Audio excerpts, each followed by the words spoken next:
계시록 16장, 지난 시간에 16장 12절 했었죠? 12절에서 13절 하겠습니다. 오늘부터 이제 좀 있다가 이제 아마겟돈 전쟁에 대한 얘기가 나오게 되고요. 그래서 이제 13절에 보시면 또 내가 보매 개구리 같은 부정한 영 셋이 용의 입과 짐승의 입과 거짓 대언 자의 입에서 나오더라 이렇게 되어 있습니다. 그 저희가 성부와 성자와 성령이 삼일체라고 하듯이 사탄의 삼일체가 있습니다. 사탄의 삼일체가 용이 이제 사탄을 얘기하는 거고요. 사탄. 짐승은 적그리스도고요. 그 다음에 거짓 대언자는 거짓 대언자. 이렇게 해서 사탄과 적그리스도와 거짓 대언자. 이것이 사탄의 삼일체입니다. 그래서 지금 사탄의 삼일체인 용과 짐승과 거짓 대언자 입에 영이 나오더라. 이렇게 지금 입에서 나오더라. 영이 나오더라. 이렇게 얘기했죠. 성경에서는 영이 네 가지가 나오거든요. 하나님의 영이 있고요. 사람의 영이 있고요. 사탄의 영이 있고 또 일반 짐승의 영이 있습니다. 그래서 그 영이 입에서 나오는 것이 이제 사실은 그 사람의 영적인 상태에 따라서 그 사람이 어떤 영적인 상태에 있는가에 따라서 그 영이 이제 자기 입에서 많이 나오게 되는데요. 그래서 말을 할 때 사실은 자기의 영적 상태가 나타나게 됩니다. 그거는 여러분들이 직접 생각해 보시면 되죠. 그러니까 여러분들이 말씀을 할 때, 다른 사람들한테 말씀을 할 때 진짜 여러분들이 영적으로 충만한 상태에 있을 때 하시는 말씀이랑 그렇지 않을 때 말씀이 어떤지는 여러분이 잘 아시죠. 그러니까 저 같은 경우에도 보면 저희가 주님의 성경 공부를 열심히 한다든지 뭔가 하여튼 주님과 가까울 때 얘기하는 거하고 그렇지 않을 때 얘기하는 게 저도 다르거든요. 저도 다른 걸 제가 느낍니다. 다른 사람들은 모르겠지만 저는 느끼거든요. 그러니까 여러분들도 똑같이 그런 게 느낄 때 하는데 가장 중요한 점은 그러면 이렇게 요 16절 13절에서 우리가 이제 해석이 있고 적용이 있다고 한다면 적용은 어떻게 생각하느냐면 우리 모두 다가 영적으로 감수성이 예민하게 된다는 거죠.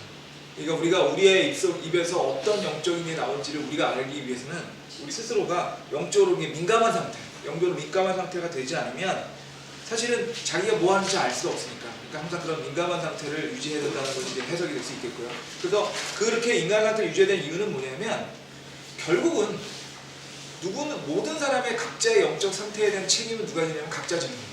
여러분 자녀를 아무리 아끼셔도 여러분의 자녀의 영적 상태를 아무리 여러분이 대신해주고 싶어도 주님의 전에 갔을 때, 주님의 그 심판적에 갔을 때 여러분의 자녀의 영적 상태는 여러분 자녀가 책임지는 겁니다. 여러분 마찬가지고요. 여러분의 영적 상태 여러분이 책임지는 거니까 그런 영적 상태를 자기가 책임지기 위해서는 결국 항상 민감한 마음의 상태, 항상 마음이 내가 과연 영적으로 올바른 길에 있는지 아닌지를 느낄 수 있는 그런 민감한 상태를 유지하는 건데 이거를 이제 그냥 좀 쉽게 그러니까 목사님들이 보통 평소에 얘기하시는 말씀을 쉽게 영역을 하면 그냥 언제든지 회개할 수 있는 준비가 되어 있는 거죠. 왜냐하면 항상 잘못을 하니까 회개할 수 있는 그런 마음의 상태를 항상 유지해서 조금이라도 잘못되면 여러분 주위 환경에 조금이라도 그것이 이게 나의 영적 문제 때문에 이런 문제 생각보다 느끼게 되면 빨리 회개할 수 있는 그런 마음의 상태를 유지하셔라 라는 뜻이 바로 이 구절에 대한 우리의 해석이 될 수 있고요. 그렇게 되면 어떻게 되냐면 제일 그걸 반대로 해석을 하면 이렇게 되는 거죠.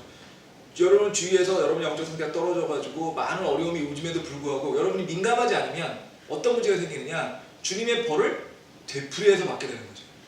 주님은 벌을 주셨는데 빨리 벌을 주셔가지고 그거 갖고 여러분이 회개를 해가지고 뒤 돌아갔으면 끝났을 일을 여러분이 영적 상태로 민감하지 않으니까 그것이 회개하거나 이런 것이 아니라고 느껴서 그냥 계속 잘못을 하는 겁니다. 그럼 주님의 잘못은 또 주님의 징벌은 더 있을 거고요.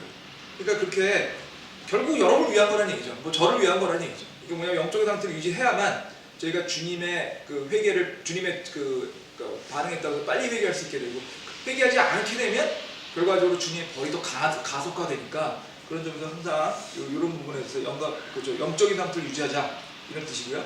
그 다음에 16절 14절이 있습니다. 16절 14절에 가시면 그들은 마귀들의 영들로서 기적들을 행하여 땅과 온 세상의 만들에게 나아가 하나님 그 전능자이자 큰 날에 있을 전쟁을 위해 그들을 모으더라. 이게 무슨 뜻이냐면요. 지금 좀 있다가 아마겟돈 전쟁이 일어납니다. 정확히 말하면 아마겟돈 전쟁이라는 말은 틀린 말이긴 한데 좀 이따 설명드리고 주님과 대적해서 전쟁을 일으키는데 그럼 결국 주님을 대적하기 위해서 이 지구상에 있는 사람들을 모을 거 아닙니까? 그 사람들을 왜 어떻게 모으냐는 거죠. 기적을 통해서 모은다는 거예요.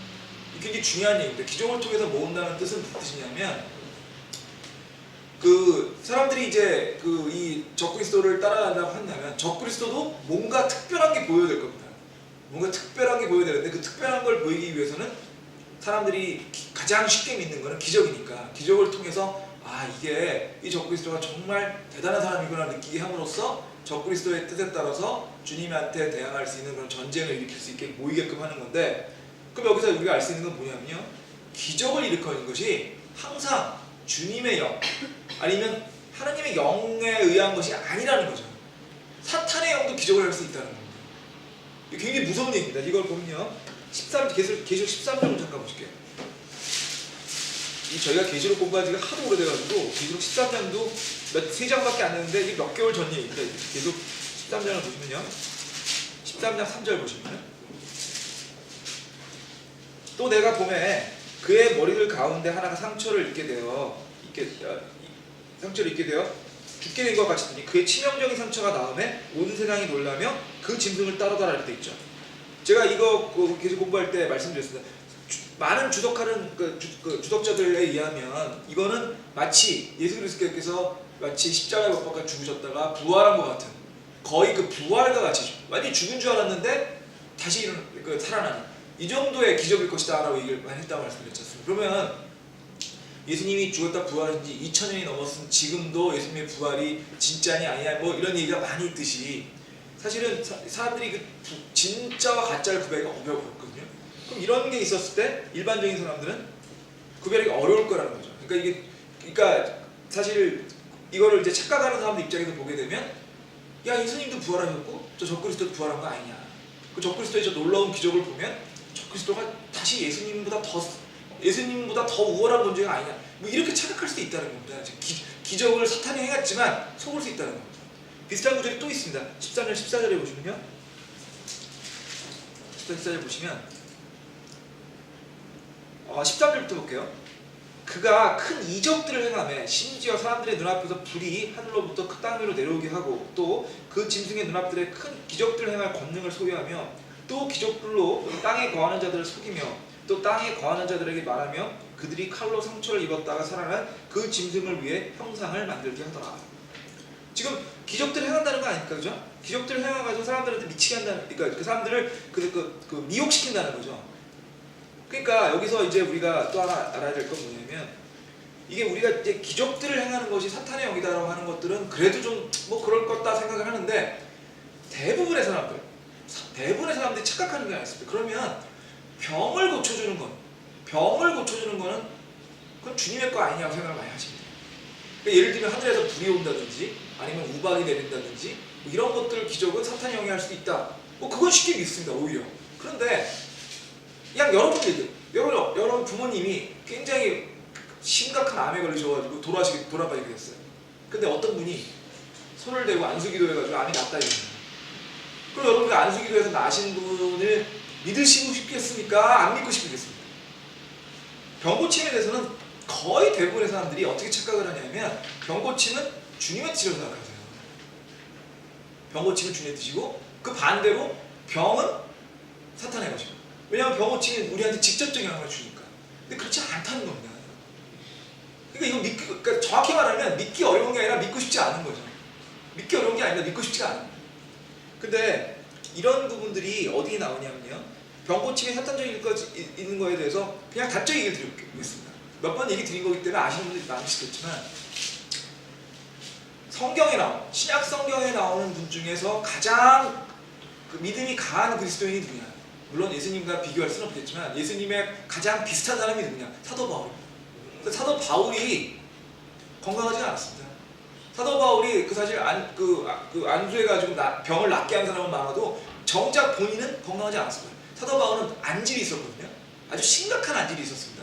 근데 그 당시의 기준으로 봤을 때 안질이 있으면요 잘못하면 맹인이 되는 거예요. 뭐 사실 지금도 그렇지만 조금만 옛날 역사책을 읽어보면 우리나라에서도 지금 누가 병을 치유해주게 되면 정말 대단한 사람을 이기지 않습니까? 반대로 병을 치유하지 못하면 나쁜 영이라고 생각을 하는데 사도 바울이 병이 있는 건 뭐라고 설명하냐는 거죠. 사도 바울에 대한 얘기는 고린도 후서에 나옵니다. 고린도후서 7절 보겠습니다.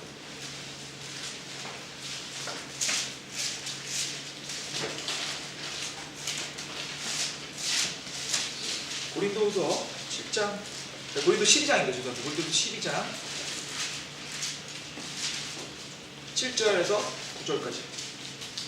계시들이 넘침으로 말미암아 내가 분량의 사함으로 높여지지 않게 하시려고 주께서 내게 육체 안에 가시 곧 사탄의 사자를 주사 나를 치게 하셨으니 이것은 내가 분량의 사함으로 높여지지 않게 하시며 내가 이 일로 인하여 그것이 내게서 떠나가도록 주께 3번 간청하였더니 그께서 내게 이르시되 내 은혜가 내게 족하였도다. 나의 강한 능력은 약한 데서 완전해지느냐 하느니라. 그러므로 내가 오히려 크게 기뻐하여 나의 연약한 줄 자랑하니 이것은 그리스도의 권능이 내 위에 머무르게 하려 합니다. 이게 뭔 소리냐면요, 그냥 있는 그대로 해석하시면 됩니다. 사도 바울이 몸이 아팠던 겁니다. 보통 주석서들에 의하면 이건 뭐라고 하면 안질이에요. 굉장히 심각한 안질이 있었는데 안질이 있으니까 사도 바울이 기도를 한 거예요. 주님께 기도를 해가지고 주님, 이 제 안에 있는 안질, 제 눈에 있는 거를 치유해 주십시오라고 얘기를 했는데 3번이나 얘기를 했는데 주님이 안 하셨다는 겁니다. 그게 왜 안 하셨냐면 나의 강한 능력은 약한 데서 완전해지기 때문에 사도 바울이 약한 걸 느끼기 위해서, 사도 바울이 완전하지 않다는 것, 사도 바울이 충분하지 않다는 걸 느끼기 위해서 아플 필요가 있다는 겁니다. 주님이 보시기에. 그래서 사도 바울한테 그걸 안 주신 거예요. 그 얘기는 뭐냐면 믿음이 아무리 좋아도 아플 수 있는 거예요. 아무리 그리스도에 가까워도 아플 수 있는 겁니다. 그게 사실은 주님이 거기다 이유가 있으신 거죠. 아픔을 통해서 더 주님에 가까우게 할 수 있고요. 아니면 주님이 더 빨리 부르시는 게 저희를 위한 걸 수도 있고요. 저희는 모르는 겁니다. 그렇지만 분명한 점은 우리한테 그 병이 있다고 해서 그게 주님이 그래서 저주 내리신 건 아니라는 겁니다. 사도 바울이 아프셨으니까 그렇다는 거예요. 정반대로요. 그러면 병 고침이 받은 것이 그러면 전부 다 주님의 은총이냐 은혜냐 아니라는 겁니다. 그것도.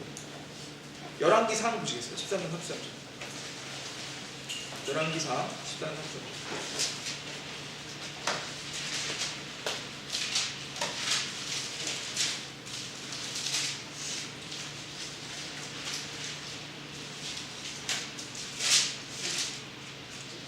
여로보암이 이 일이 있은 뒤에도 자기의 악한 길로 돌이키지 아니하고 다시금 백성 중에서 다시 천한 자들을 상당들의 제사장을 할 때 누구든지 원하기만 하면 그를 구분하여 산당들의 대장 가운데로 하나 삼았으므로 이 일이 여로보암의 집에 죄가 되어 그의 집이 지면에서 끊어지고 멸망하게 되네요. 지금 여로보암 왕이 그 지금 우상숭배, 지금 산당들 하는 거, 산당들의 제사장 우상숭배 얘기지 않습니까? 그 가장 천한 자들로 산당들의 제사장 삼아가지고 지금 그 하나님한테 아주 심히 나쁜 짓을 하고 있다는 얘기를 지금 하고 있는데요. 이게 앞에 분이 읽지는 않겠지만 이거 언제 다음에 나오는 거냐면 여로보암 왕이 병고침을 받은 다음에 얘기입니다. 지금 여로보암이 굉장히 아팠습니다. 근데 주님한테 기도하고 해가지고 병고침을 받았습니다. 근데 그러고 나서도 주님에 돌이켜가지고 이런 일을 한다는 거죠. 그러면 그 주님의 병고침이 주님의 병고침이냐 아니라는 겁니다. 지금 아니라는 겁니다. 그래서 이걸 정리를 쭉 해보면 어떤 뜻이냐면은 바울도 아플 수 있고요. 가장 주님에 가까운 그리스도인 중에인 바울도 아플 수 있고 가장 그리스도에서 먼 사람 중에 하나의 여로보암도 안 아플 수가 있다는 거죠. 그러니까 병고침을 하느냐 안 하느냐는 병고침을 하는 것 중에는 사탄의 영이 있을 수도 있고 정반대로 병을 주시는 거에도 주님의 영이 있을 수 있다는 거예요. 그러니까 간단히 얘기하면 병고침과 주님의 영은 관계가 없는 거예요. 그럴 수도 있고 없을 수도 있는 거예요. 제가 이 얘기를 왜 복잡하게 얘기드리냐면 오늘날 많은 교회들, 많은 현대 교회, 특히 오순절 교회나 이런 교회들에서는 이렇게 안 가르치기 때문에 제가 말씀드리는 거예요. 제가 많은 교회들에서 보면 이제 소위 말하는 은사주의 이런 데 교회 가시면 멀리 갈 것도 없습니다. 여기 바로 그냥 승복교회 가시면 됩니다. 강만 건너면 승복교회 있으니까 그런 교회 가시면 소위 말하는 삼박자 축복이라는 게 있죠. 삼박자 축복이 영적으로 좋아지고 육체적으로 건강해지고 그러면 심지어 돈까지 얻다는 거 아닙니까? 그런 얘기 아닙니까? 그러니까 삼박자 축복인데 그런 것들로 해가지고 안수 모임하죠. 그래서 목사님들이 병 걸린 사람들 쭉 모이면 이렇게 안수해가지고 일어나고 그랬습니까? 그래가지고 진짜로 나는 사람이 있는지 없는지까지 제가 모르겠습니다. 제가 알기로는 거의 다 가짜라고 알고 있는데 거의 다 가짜인지 100% 가짜인지 잘 모르겠습니다. 그리고 사실 인간의 그 치유력이라는 게 굉장히 희한해가지고 사실은 뭐라 그러죠? 그때 이름을 까먹었는데 가짜 약 있지 않습니까? 가짜 약을 먹고도 무슨 효과라고 그러지 않습니까? 플라시보 효과라고 해서 가짜 약을 먹고도 그게 진짜 좋은 약이라고 본인이 느끼면 약 효과가 있어요. 인간의 몸이라는 건 정말 신기한 거거든요.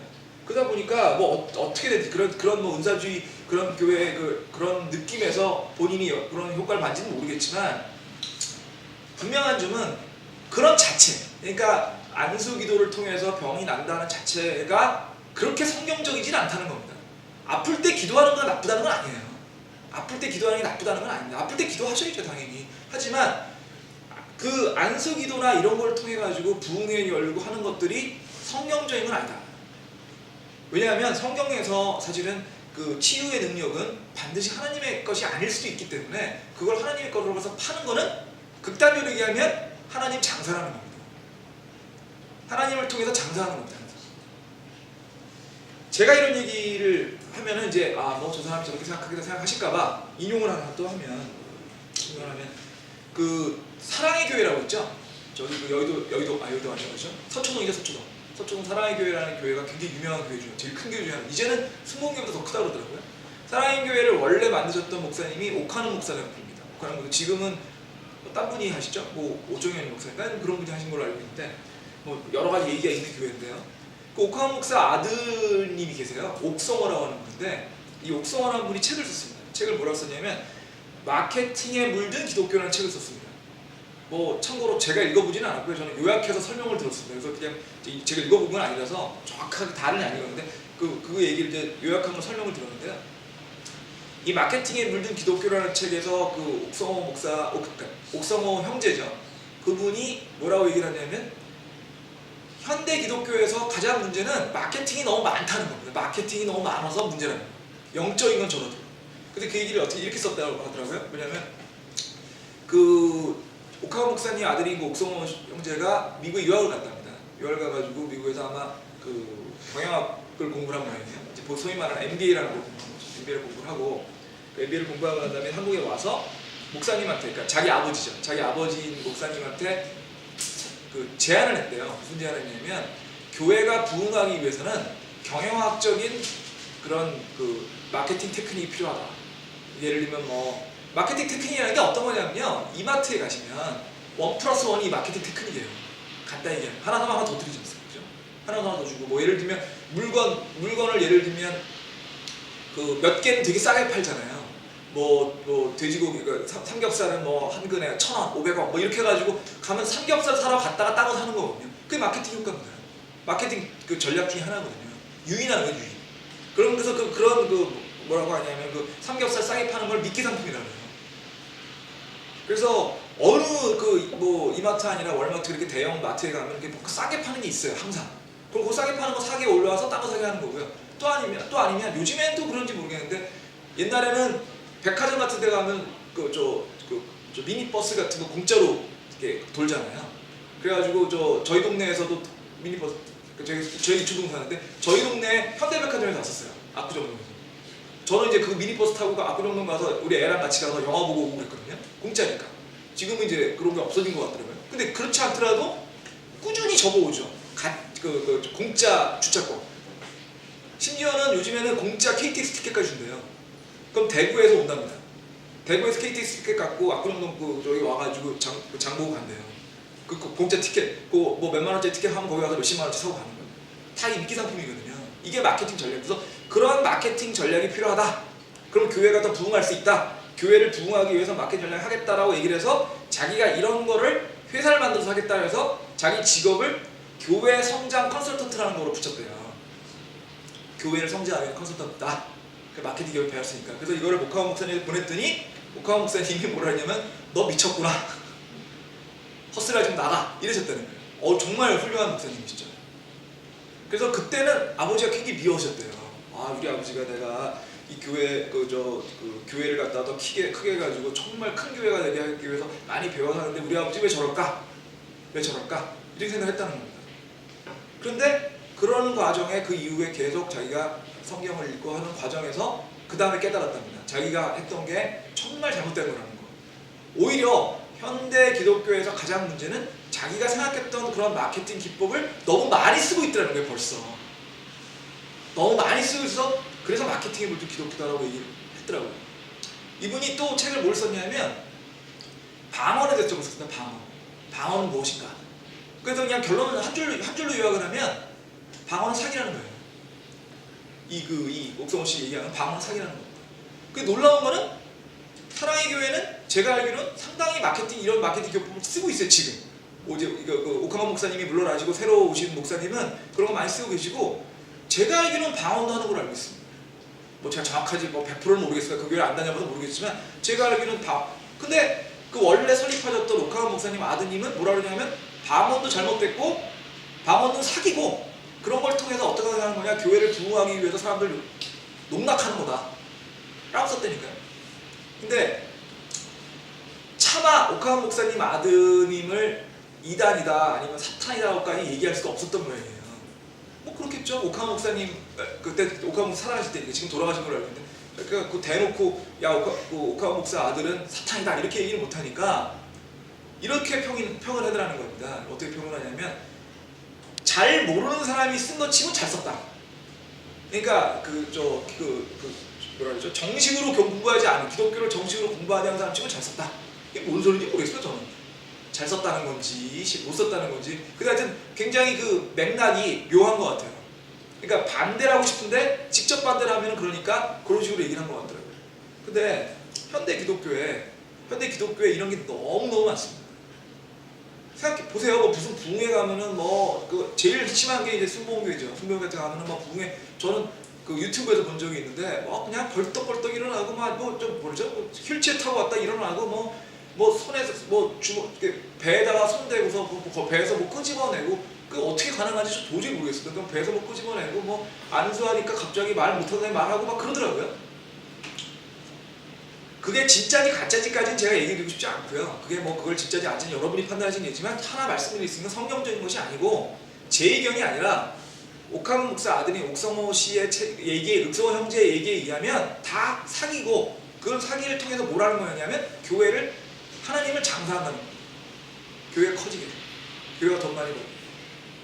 그러니까 제가 지금 말씀드린 것처럼 병고침의 기적이나 이런 것들이 사탄에서 옥사했다는 걸 우리가 안다면 그런 것들을 이해하시기 쉬운 거죠. 다시 말씀드리겠습니다. 그러니까 현대 기독교는 많은 문제가 있습니다. 많은 문제. 여러분들 뭐 그런 문제들 다 아실 거라고 뭐 제가 그걸 따로 말씀드리고 싶지는 않은데 많은 문제가 있어요. 근데 그런 문제에 가장 기저에까지, 다른 데는 모르겠고 우리나라 교회에서 가장 문제의 기저까지 건 저는 돈이라고 생각합니다. 돈. 목사님들이, 그 큰 교회 목사님들이, 대형 교회 목사님들이 돈을 벌고 싶으신 것 같아요. 그 우리나라는 정말 물질적인 나라거든요. 우리나라 사람들 정말 물질적인 사람들. 그러다 보니까 목사님도 돈을 많이 벌어야 마치 영적으로 헌신을 생각하시는 것 같아요. 그러니까 교회의 성장을 돈에 연결시키고, 돈에 연결시키다 보니까 많은 사람이 모여야 되고, 많은 사람이 모여서 헌금 많이 해야 되고, 헌금 많이 한 거로 큰 교회를 줘야 되고, 큰 교회를 줘서 아주 삐까뻔쩍하게 해야지. 그래서 목사님이 나중에 벤틀리까지 타야 성공하시지 않는다니까요. 근데 분명히 말씀드린 게 성경지식이 아닌 겁니다. 그리고 그런 걸 취하는 교회는 잘못된 교회인 거예요. 그래서 저는 모르겠습니다. 제가 뭐 흥분할 상황은 아닌데, 너무 많은 교회들이, 너무나 많은 대형 교회들이 그런 거에 대해서 성경지식이 안 하는 걸 최소한 우리는 알아야 된다 생각을 하겠고요. 뭐 그만하겠습니다. 뭐 제 집사람 얼굴이 안 좋아지는 것 같아서 그만하겠습니다. 7절 15절 보시면요. 보라, 내가 도둑같이 오나니 깨어있어 자기 옷을 지키고 벌거벗고 다니지 아니하여 그들에게 자기 수치를 보이지 않는 자는 복이 있도다 이렇게 되어 있습니다. 지금 자기 옷이라는 말이 나오죠? 자기 옷이라는 말이 나오죠. 자기 옷은요, 계시록 19장 보시겠습니다. 계시록 19장 8절.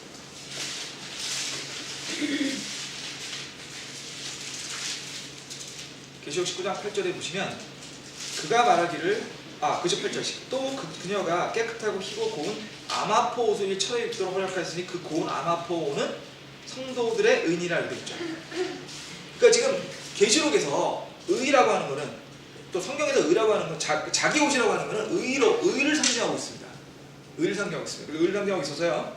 그러니까 의를, 그러니까 크리스천들이 자기가 의를 갖고 있을 경우에 그거를 깨끗한 옷을 입고 있다라고, 지금 깨끗한 아마포 옷을 입고 있다라고 지금 설명하고 있거든요. 그래서 의를 상징하고 있는데, 이제 의에 대해서 말씀드리겠습니다. 성경에서 의는요, 두 가지가 있습니다. 두 가지의 의가 있습니다. 첫 번째 의는 뭐냐면 자기가 만드는 의입니다. 자기가 만들어내는 의입니다. 자기가 자기의 노력과 자기의 힘과 자기의 정성을 통해서 쌓아가는 의, 그게 이제 자기의 의고요. 두 번째는요, 그러니까 거기는 이제 자기가 쌓아가는 의에는 이제 자기가 섬긴다든지 뭐 이런 거 다 포함되어 있는 거죠. 또 하나는 주님이 주시는 의가 있습니다. 저희가 구원을 받았을 때 주님을 받아들이고 주님을 구원자로 받아들이고 주님을 했을 때 주님으로부터 오는 의, 그런 의가 있습니다. 근데 여기서 굉장히 중요한 건요, 이 둘 다 이제 이 의라고 부를 수 있고요, 이 의가 옷이라고 증명이 될 수 있는데, 주님이 주시는 의는 완벽한 의입니다. 주님이 주시는 의는, 그러니까 주님이 주시는 의는 정말 한 점 더러움이 없는 완벽한 옷이라고 생각하시면 됩니다. 완벽한 겁니다. 그렇지만 자기가 만드는 의는 절대로 그렇지 못합니다. 그러니까 옷으로 생각을 하면 주님이 주시는 의는 한 점 더러움이 없는 깨끗한 옷인데 반해서 자기의 의는 너무 더러워가지고 흰 거가 아니라 뭐 누런 건지 검은 건지 모를 정도의 색깔에 구멍 푹푹 뚫리고 하는 의라는 거죠. 옷으로 치면, 옷을 비교해보면.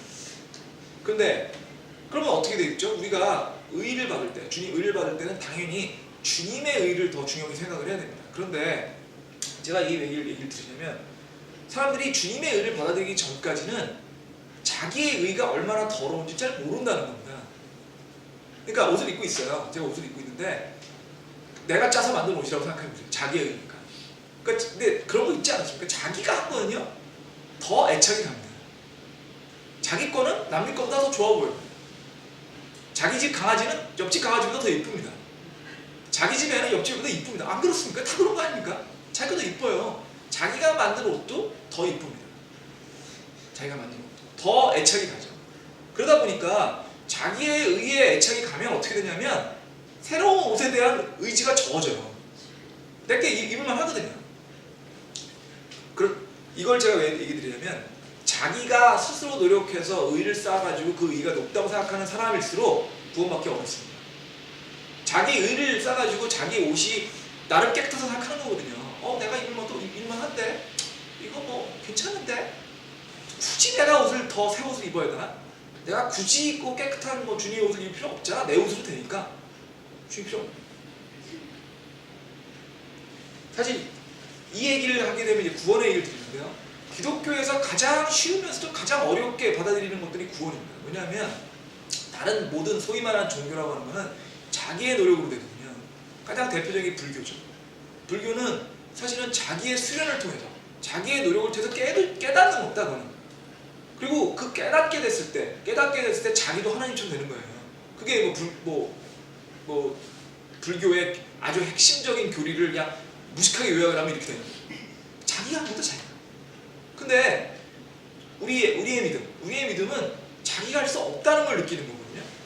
자기가 할 수 없다는 걸 주님 주시는 거예요, 그냥. 그거를 누가 잘 받아들이냐? 자기가 별 볼 일 없는 사람은 잘 받아들인다는 거예요. 자기가 별 볼 일 없는 사람. 내가 이렇게, 예를 들면 감옥에 있는 사형수, 이런 사람은 주님을 잘 받을 수 있는 거예요. 내가 아무것도 아니고 내가 너무나 못했다는 걸 알기 때문에. 그렇기 때문에 주님을 받아들여서 금방 구원받기 쉬운데, 자기 옷이 더러우니까 남의 옷을, 그러니까 주님의 옷을 받고 싶은데 어떤 사람이 받기 어렵냐? 자기 스스로 노력을 많이 한 사람들. 주님도 많이 따라하고 섬기기도 많이 하고 밥퍼주는 거 있잖아요, 노숙자들. 가서 노숙자들 밥퍼주고 이런 거 많이 하는 사람들은 나도 나름 노력을 했는데, 그럼 나 같은 경우에는 그럼 주님이 구원해 주시는 거 아니야, 이렇게 생각한다는 거죠. 근데 그렇게 생각하면 가장 간단하게 생각할 수 있는 마더 테레사라고 있잖아요. 테레사 스님 얼마나 대단한 일을 했을까, 인도에 가서. 그 인도라는 데 저는 한 번도 안 가봤는데, 저는 그 갔다 온 분들의 얘기만 들어도 막 어지가 어이없더라고요. 너무 더럽고 너무 위험하다기보다는 너무너무 더러운 나라라 가지고 정말 끔찍할 정도로 더러운 나라인데, 그 인도에 가가지고 평생 사는 거 아닙니까? 그 더러운 사람들, 그 중에서 또 가난한 사람들 위해서 그거 아무나 못하는, 단 하루도 못할 겁니다, 아마. 웬만한 사람은, 저를 포함해서. 근데 테레사 스님가 죽기 전에 그 얘기를 했어요, 인터뷰에서. 자기가 구원받을지 모르겠다고. 구원의 확신이 없다고. 그러니까 나의 의가, 내가 쌓은 의가 주님이 보시기에 충분할 만큼 훌륭한 의인지 모르겠다고 그랬습니다. 솔직한 거죠. 솔직한 거. 근데 다시 한번 말씀드릴게요. 우리의 구원은 우리가 할 수 없다는 걸 깨닫는 게 가장 중요합니다. 우리의 믿음. 이렇게 생각하시면 된다니까요. 주님의 기준은 무한대입니다. 무한대. 우리의 의가 무한대가 돼야 주님의 기준을 닫는 거예요. 근데 우리가 평소에 할 수 있는 거는 기껏 해봐야 100점이에요, 100점. 근데 아무리 못해도 0점입니다. 1점. 근데 무한대와 0의 차이나 무한대와 100의 차이는 똑같이 무한대입니다. 그럼 내가 0을 하나 100을 하나 내가 100이니까 일하는 사람한테 내가 너보다 99 잘했다 아무 의미가 없는 거예요. 어차피 구원이라는 기준, 그 무한대의 기준과 이 기준의 차이는 무한대거든요. 여러분들 죄의 정의를 여러 번 말씀드렸죠. 죄의 정의는요, 죄의 정의는 완벽해지는 겁니다. 주님같이 완벽해지는 게 죄가 없으려면 주님같이 완벽해지는 거예요. 그러니까 여러 죄 중에 내가 맞냐 틀냐를 생각하지 마시고요. 그냥 간단하게 생각하셔도 죄가 없으려면 완벽해져야 됩니다. 무한해져야 됩니다. 불가능합니다. 그러면. 우리가 죄의 싹은 사망이라는 뜻은 이렇게 해석하시면 쉬워요. 우리가 뭐 10계명 중에 무슨 잘못했으니까 그래서 나는 감옥에 가서 죽어야 된다. 이게 이렇게 생각하시면 헷갈립니다. 그렇게 그냥 헷갈리세요. 제일 쉬운 거는요. 죄라는 거는 유한하지 않고 무한하게 돼야만 극복할 수 있기 때문에 우리가 죄가 있다는 뜻은 우리가 유한하다는 뜻입니다. 유한하다는 뜻은 죽을 수밖에 없다는 거죠. 왜? 크게 유한이 정의거든요. 영어에서 그런 표현이 있죠. By definition. 정의 그 자체가 by definition 유한하다는, 그러니까 죄가 있다는 거. 유한하다는 거는 한계가 있다는 거예요. 한계가 있다는 거는 유한입니다. 한계는 죽을 수밖에 없다는 거예요. 한계가 죽음이니까. 근데 우리한테 주시는 건 영생이잖아요. 영생은 무한을 얘기하는 거거든요. 그럼 유한에서 무한으로 가는 거는 우리가 할 수 없는 거예요. 0에서 100점을 만나, 1점을 만나, 5점을 만나 똑같은 겁니다. 그거를 이해하셔야 구원을 이해할 수 있거든요.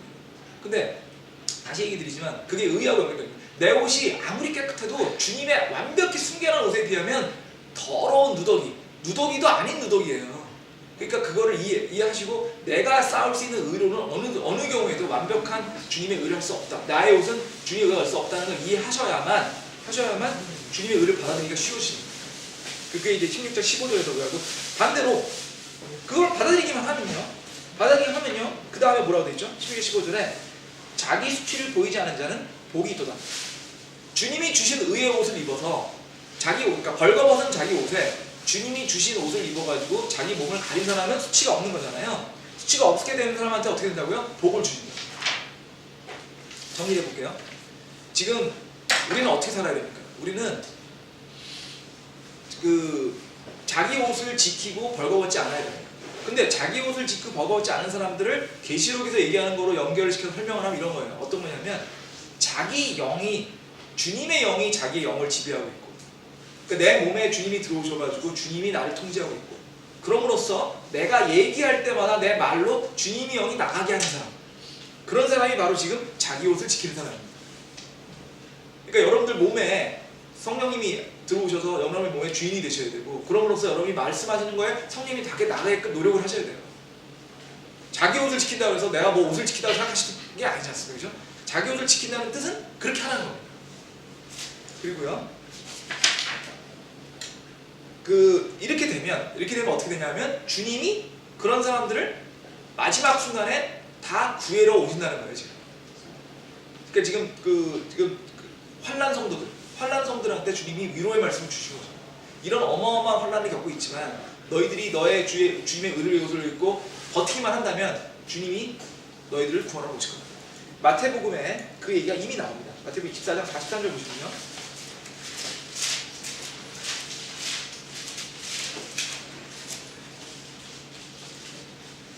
(24장 43절입니다) 42절부터 읽겠습니다. 그러므로 깨어있으라. 어느 시작에 너희 주가 올지 너희가 알지 못하냐. 그러나 이것을 알라. 만일 집주인이 도둑이 어느 경점에 올 줄 알았다면 깨어있어 자기 집이 뚫리지 않게 하였습니다. 그러므로 너희도 준비하고 있으라. 너희가 생각하지 않은 시간에 사람의 아들이 오느니라. 이해되시죠? 이 얘기하고 아까 지금 말씀드린 것처럼 주님이 언제 지금 성경에서요, 교회 시대는 밤으로 보통 상징이 됩니다. 교회 시대는 밤입니다. 깜깜한 밤입니다. 주님은 뭐예요? 빛입니다. 빛. 주님 빛이고 이 교회 시대는, 이 세상은 깜깜한 겁니다. 근데 주님 오셔가지고 이 교회 시대의 그리스도인은 성경에서 뭐로 많이 상징이 되냐면 보석으로 상징이 됩니다. 그냥 깜깜한 밤에 빛이 오셔서 보석을 하는 건데, 어떻게 오시냐면요, 구원은 그 보석을 빛이 받아가시는 거예요. 근데 언제 오시냐? 밤에 보석을 가져가는데 마치 도둑이 보석 훔쳐가듯이 그게 조용히 오신다는 거예요. 조용히. 언제 올지 모르겠어요. 그럼 어떻게 되죠? 밤새 깨어있어야 되는 거죠. 깨어있어야 되는 건 뭐냐면 항상 저희가 영적으로 민감한 상태. 아까 처음에 말씀드린 영적으로 민감한 상태에 있어야 된다는 겁니다. 주님이 어떤 반응하실지 모르니까 항상 그걸 우리가 느낄 수 있게끔 안테나를 세우고 있으라는 얘기죠. 깨워서 자면 안 되니까. 지금 그 얘기를 지금 하고 있는 겁니다. 근데 그런 사람들한테는 어떻게 하신다고요? 복을 주신다고요. 굉장한 위로의 말씀 주고 있습니다. 또 있습니다. 마태복음 24장 29절 30절 보시겠습니다. 29절 30절. 그날의 환난 뒤에 즉시 해가 어두워지며 달이 자기 빛을 내지 아니하고 별들이 하늘에 떨어지며 하늘들의 걷는들이 흔들리라. 그때 사람의 아들의 표적이 하늘에 나타나고 그때 땅의 모든 지파가 애곡하며 사람의 아들이 권능과 큰 영광을 가지고 하늘의 구름을 가운데 오는 것을 보이다. 이렇게 되어 있죠. 언제든 오신다는 얘기죠. 마지막 날에 주님이 이 그 환난 정도를 구원하러 오시는 얘기입니다. 지금. 우리는 어떻게 한다고요? 우리는 주님이랑 같이 오죠. 이미 구원 받았으니까. 여기서 사람의 아들 기억나신지 모르겠는데 사람의 아들은 왜 사람의 아들인지 다 아시죠? 왜 사람의 아들이라고 했죠? 사람의 아들이 되지 않으면 저희를 친족 구속자로 구원할 수 없기 때문입니다. 유대인의 율법에 의하면 구속을 하는 사람, 돈을 내주고 대신 사줄 수 있는 권능이 있는 사람은 반드시 친족이어야 됩니다. 우리가 누구 거라고요? 우리 사람은 전부 사탄의 것이 돼 있어요. 사탄의 것한테 누군가가 몸값을 내주고 우리를 사탄으로부터 사주셔야 됩니다. 그러려면 어떻게 되냐면 우리랑 같은 친족이 됩니다. 그럼 어떻게 되죠? 사람이 되셔야 됩니다. 주님이 사람이 되셔야 친족이 되는 거고, 친족이 되신 다음에 주님이 무슨 값을 지불하셨죠? 본인의 피를 지불하셔서 사탄으로부터 우리를 되사시는 겁니다. 그 되사시는 과정을 설명한 게 계시록이에요. 그러니까 사람의 아들이라는 얘기가 나올 때마다 여러분 어떻게 생각하냐면 사람의 아들로 오시지 않으면 주님이 우리를 구속할 수 없다라는 걸 아시는 거예요. 자, 이제 됐고요. 그 다음에 이제 16절 보겠습니다. 16절에 그가 히브리 말로 아마겟돈이라고 하는 곳으로 그들을 함께 모으리라 적혀 있죠. 이제 아마겟돈이라는 말을 많이 들어보셨을 거예요. 오늘 이거 어쨌든 못할 것 같은데 오늘은 이 아마겟돈 전쟁의 그냥 개략적인 얘기만 하고 끝내야 될 것 같습니다. 아마겟돈이라는 얘기 굉장히 많이 나옵니다. 굉장히 많이 나오고 뭐 아마겟돈 전쟁이 어쩌고 저쩌고 뭐 심지어는 그 애들이 읽는 뭐 그런 만화책 같은 데도 아마겟돈이라는 게 많이 나오는 모양이더라고요. 그리고 뭐 많이 나오는데 아마겟돈은요 원래 두 단어가 합쳐진 말입니다. 그 하르마게돈이라는 말입니다. 하르마게돈이라는 말은 그냥 풀었으면 그 무기또 산이라는 뜻입니다. 무기또 산이라는 뜻이 이제 합쳐져서 하르마게돈 이렇게 되는데요. 무기또가요 어딨냐면요.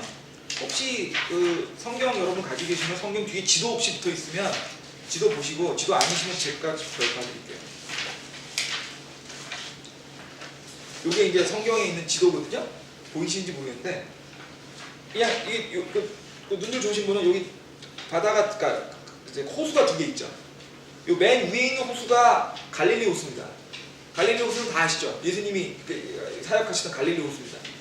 베들레헴 바로 옆에 베들레헴이 아니라 저기 어디죠? 가버나움이라든지 아니면 그 신약에 나오는 많은 지역이 다 갈릴리 호수 근처에 있죠. 그 다음에 밑에 있는 게 사해입니다. 사해.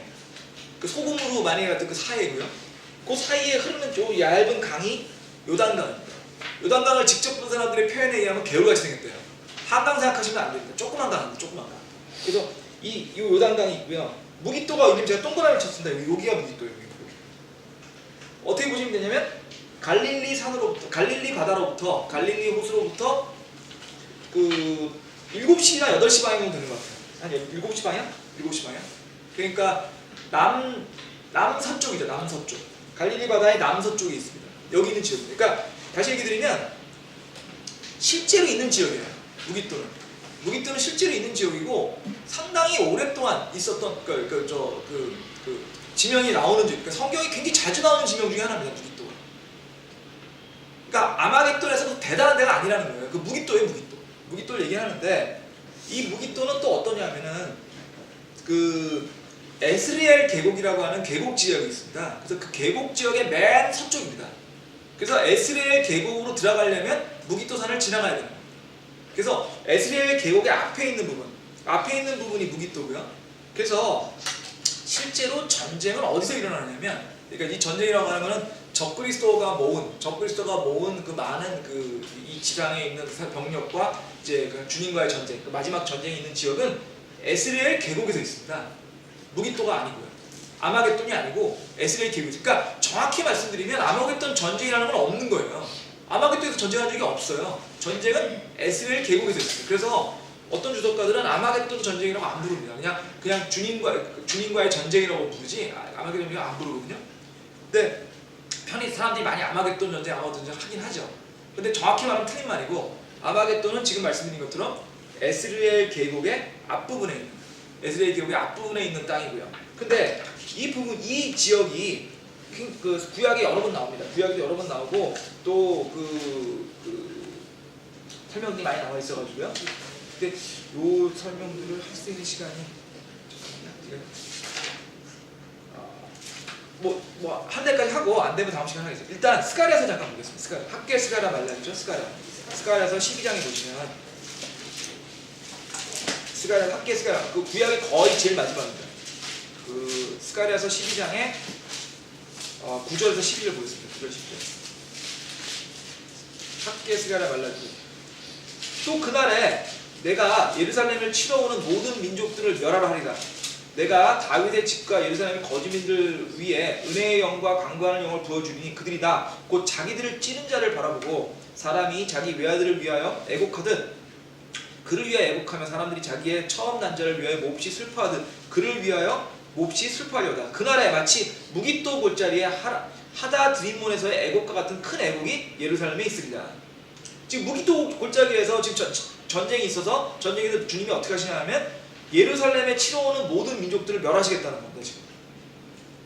그렇죠. 그때 그렇게 되면 어떻게 되냐면 그 10절에 보시면 자기들이 찌른 자를 바라보고 사람이 자기 외아들을 위해 애곡하듯 나를 위해 애곡하며 사람이 처음 난 자를 위하여 몹시 슬퍼하듯 그를 위하여 몹시 슬퍼하려. 진짜 그런 일이 있어야 슬퍼한다는 거죠. 이제 예수 그리스도가 우리가 진짜 예수 그리스도를 메시아인데 죽였구나, 이거 슬퍼한다는 얘기죠. 그 얘기인데 지금 거기 무기도 그때 나오고, 그리고 결국 이게 얘기 뭐냐면 거기에서 전쟁이 있을 것인데 전쟁이 있을 그 전쟁에서 주님이 다 이기실 것이다. 모든 민족들을 멸하실 것이다. 주님을 치러 오는 그런 건방진 모든 민족들을 멸하실 것이다. 이 얘기죠. 또 요엘서가 있습니다. 요엘서 잠깐 보시죠. 요엘서. 여기 좀 더 앞으로 가시면 있죠. 호세아 뒤에 있습니다. 호세아 뒤에. 요엘서 3장입니다. 요엘서 3장. 이 요엘서 3장이 굉장히 유명한 장이죠. 심판에 대한 얘기인데 11절부터 16절 보시죠. 11절.